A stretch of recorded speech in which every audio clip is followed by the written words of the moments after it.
Bonjour à toutes et tous, correction de l'exercice PIA 102 qui est sur une lecture de cartes de champ créée par deux fils.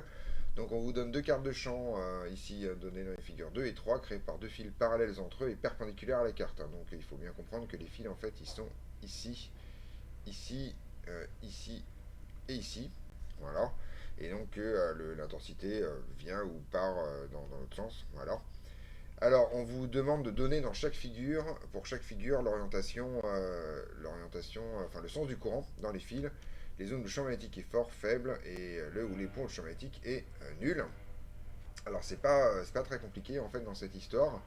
On regarde tout simplement le sens de rotation du champ magnétique. Donc ici, on constate par exemple que le champ magnétique tourne dans le sens trigonométrique. Et donc ça signifie ici que l'intensité I, que je vais mettre en bleu, peut-être pas en bleu puisque le champ magnétique est déjà en bleu, voilà, en orange, c'est très bien. Ça signifie en fait que l'intensité dans cette zone-là, elle vient vers nous. A l'inverse, ici, le champ magnétique là tourne dans le sens horaire, dans le sens non direct, dans le sens anti-trigonométrique. Et donc ça signifie que l'intensité va dans l'autre sens. Et donc que l'intensité est en train de fuir de nous. Ici, au contraire, on voit qu'autour des deux fils, l'intensité tourne dans le sens trigonométrique, donc probablement sur ce dessin-là, l'intensité est parcourue par le champ magnétique dans les deux quarts, en fait, vers nous. On vous demande ensuite de trouver les endroits où le champ magnétique est fort, faible. Alors en fait, c'est pas extrêmement compliqué. Pour une carte de champ donnée, on sait que le champ magnétique est d'autant plus fort que les lignes de champ sont resserrées. Donc ici, on a, c'est peut-être un peu grand cette histoire, entre les deux fils là, voilà. Ici, on a un champ magnétique qui est plutôt fort. Et par contre, à l'extérieur, on a un champ magnétique qui est plutôt faible. On voit que les lignes de champ ici sont plutôt éloignées les unes des autres. A l'inverse, ici, entre les deux lignes de champ, on se rend compte que le champ magnétique va être plutôt faible et qu'il va avoir tendance à être plutôt fort ici ou ici, c'est-à-dire en dehors en dehors des fils. Voilà. Et on vous demande aussi le ou les points où le champ magnétique est nul. Alors je vais enlever ce que j'ai écrit là pour avoir plus de place.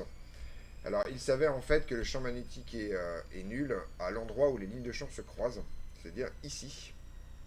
Tout simplement parce que le champ magnétique doit être collinaire à ces deux lignes de champ là, et comme ces deux lignes de champ se coupent, il n'y a qu'un seul vecteur qui est à la fois collinaire à cette ligne de champ ici et à cette ligne de champ ici, c'est tout simplement le vecteur nul. Donc ici vous avez un point où le champ magnétique B est égal à 0. Il n'y en a pas d'autres dans les autres cas et dans les autres figures. Donc a priori il n'y a que dans cet endroit là que le champ magnétique est nul. Voilà. On Je vais enlever tout ce que j'ai écrit ici pour passer à la question suivante. Donc, ici, on vous demande pour chaque figure les plans de symétrie, les plans d'antisymétrie et les invariances de la distribution et de justifier celle du champ magnétique. Alors, on va commencer en fait par le plus simple, on va commencer par les invariances. Alors, en fait, il n'y a pas d'invariance par rotation. Par contre, il y a une invariance par translation, vu que les fils sont parallèles entre eux, peut supposer qu'ils sont infinis, et donc on a simplement une invariance par translation le long du fil. Voilà, dans les deux cas de figure, et donc probablement ça justifie le fait qu'une vision en coupe du champ magnétique avec des lignes de champ suffit largement, parce qu'en fait, où qu'on se place dans la hauteur des fils, on retrouvera exactement le même champ magnétique et la même carte de champ magnétique. Ça, c'est la base. Par contre, pour les symétries, alors donc on va regarder ça. Alors je vais remettre quand même les sens des intensités parce que ça vaut le coup. Donc ici, c'était en orange tout à l'heure, je vais me remettre en orange. Ici, l'intensité venait vers nous et ici, elle venait dans l'autre sens. Et là, l'intensité venait vers nous dans les deux cas. Voilà. Alors, première chose qu'on peut voir, c'est que le plan de la feuille, le plan de la figure, est dans tous les cas un plan d'antisymétrie pour la distribution. Donc c'est un plan d'antisymétrie pour la distribution.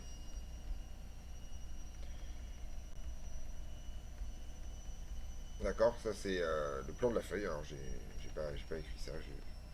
Donc je vais faire quelque chose de plus compact. Voilà. Donc ce truc-là, le plan de la feuille, je vais l'appeler P parallèle.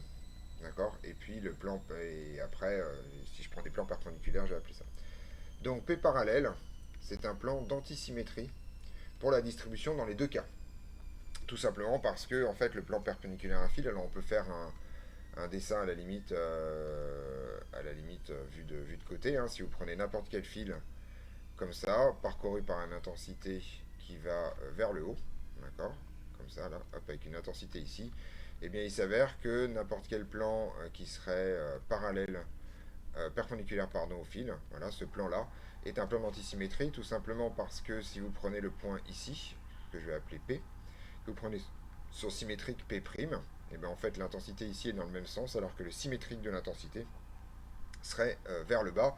Donc ça prouve que l'intensité en P' vaut l'opposé du symétrique de l'intensité en I. Donc ça, c'est bien un plan d'antisymétrie sans problème majeur.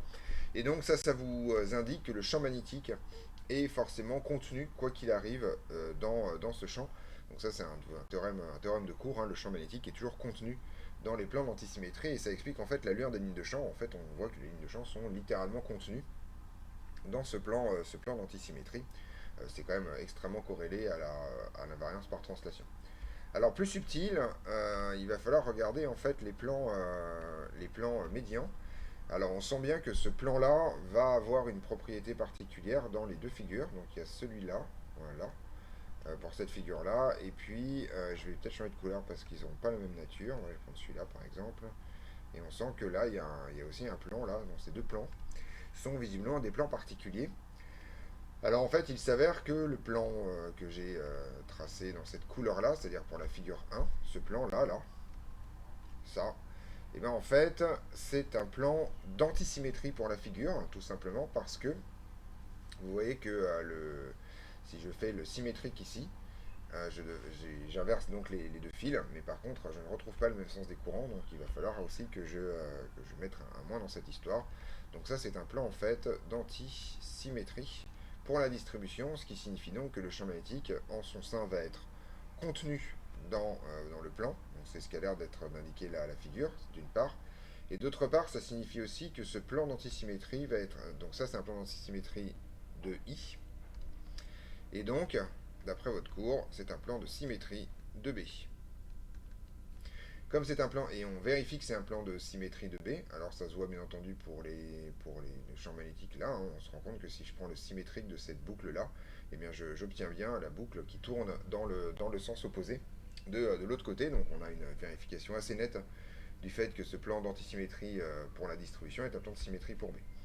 Par contre, si je prends ce plan là, donc pour la figure numéro 3, celui-là, il s'avère en fait que ce plan est un plan de symétrie pour I, de symétrie pour la distribution, tout simplement parce que, en fait, ça se voit, en fait, grosso modo, si je prends le fil orange ici, que je prends son symétrique, je retombe exactement sur ce que j'ai de l'autre côté et inversement. Donc ce plan est un plan de symétrie pour I, et donc c'est un plan d'antisymétrie pour B. Ça, c'est ce que votre cours vous raconte. Alors, on peut vérifier ça. Déjà, on vérifie que comme c'est un plan d'antisymétrie pour B, eh bien, en fait, B est toujours perpendiculaire. Le B ne peut pas appartenir à ce plan. Et donc, B va être orthogonal à ce plan. C'est ce qu'on constate ici, d'accord. Les lignes de champ sont orthogonales à ce plan, sans aucune forme de problème. Et ça, c'est la première chose. Et la deuxième chose, on constate qu'effectivement, si je prends par exemple ce cercle-là et que je prends son, son symétrique de l'autre côté en B, et bien en fait, vous voyez que le cercle tourne exactement dans le même sens que des deux côtés. Or, si je prends le symétrique de ce cercle-là, il devrait tourner dans l'autre sens. Donc, on a bien une inversion du sens de B lors du processus de symétrie. Donc, on vérifie bien que c'est un plan d'antisymétrie. Dernier plan qui est intéressant dans cette histoire, mais qui va avoir la même nature pour les deux distributions, c'est celui-là. Voilà, donc il y en a un ici et il y en a un ici. C'est celui en fait qui passe par les deux fils et qui est dans le plan de la feuille. Alors en fait, ça, il est évident que c'est un plan de symétrie pour la distribution et donc que c'est un plan d'antisymétrie pour B. Donc, je vais l'écrire. Donc ce plan-là est un plan de symétrie pour I. Et donc c'est un plan d'antisymétrie pour B. Et comme c'est un plan d'antisymétrie pour B, eh bien on va retrouver toutes les caractéristiques d'un plan d'antisymétrie pour B, c'est-à-dire que en ces points-là, B doit être perpendiculaire à ce plan. C'est ce qu'on constate. Hein. Là, tu es sur cet axe complet. On voit que le champ magnétique est perpendiculaire systématiquement au plan dans les deux figures. Et que si vous prenez n'importe quel le champ magnétique en n'importe quel point, je sais pas, par exemple, je peux le prendre ici. Voilà. Là, je vais prendre le champ magnétique comme ça. Je vais essayer de faire un truc un peu plus joli. Voilà, donc si je prends le champ magnétique en n'importe quel point, voilà, on va faire ça, hop. Donc là, par exemple, vous voyez, si je prends le champ magnétique qui doit être comme ça ici, et bien en fait, si je prends le symétrique de ce point par rapport à B, donc c'est par rapport au plan P, il doit être là, et on constate en fait que on a bien eu une opération d'antisymétrie pour B, c'est-à-dire qu'on a, comment dirais-je, pardon, oui c'est ça, on a un plan d'antisymétrie pour B. C'est-à-dire que si je prends le symétrique de ce vecteur-là, qu'est-ce que je raconte? Pas de bêtises. Non, justement, voilà, c'est ça. Donc, excusez-moi, je dis des bêtises. B est comme ça. Voilà, à cause de l'orientation des lignes de champ. Je dis n'importe quoi.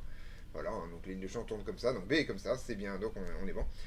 J'ai fait le symétrique. Donc on voit bien que le champ magnétique B, si je prenais le symétrique de ce point-là, ce vecteur serait comme ça. Et il s'avère que le champ B de l'autre côté est bien l'opposé du vecteur symétrique. Donc on a bien un plan d'antisymétrie, pas de problème dans cette histoire. D'accord. Donc en gros, on vérifie à peu près toutes les propriétés vues en cours sur les zones de symétrie. Excusez-moi, je bouge la feuille, je vais essayer de tout remettre comme il faut.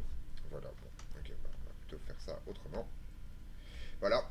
Et ceci termine cet exercice.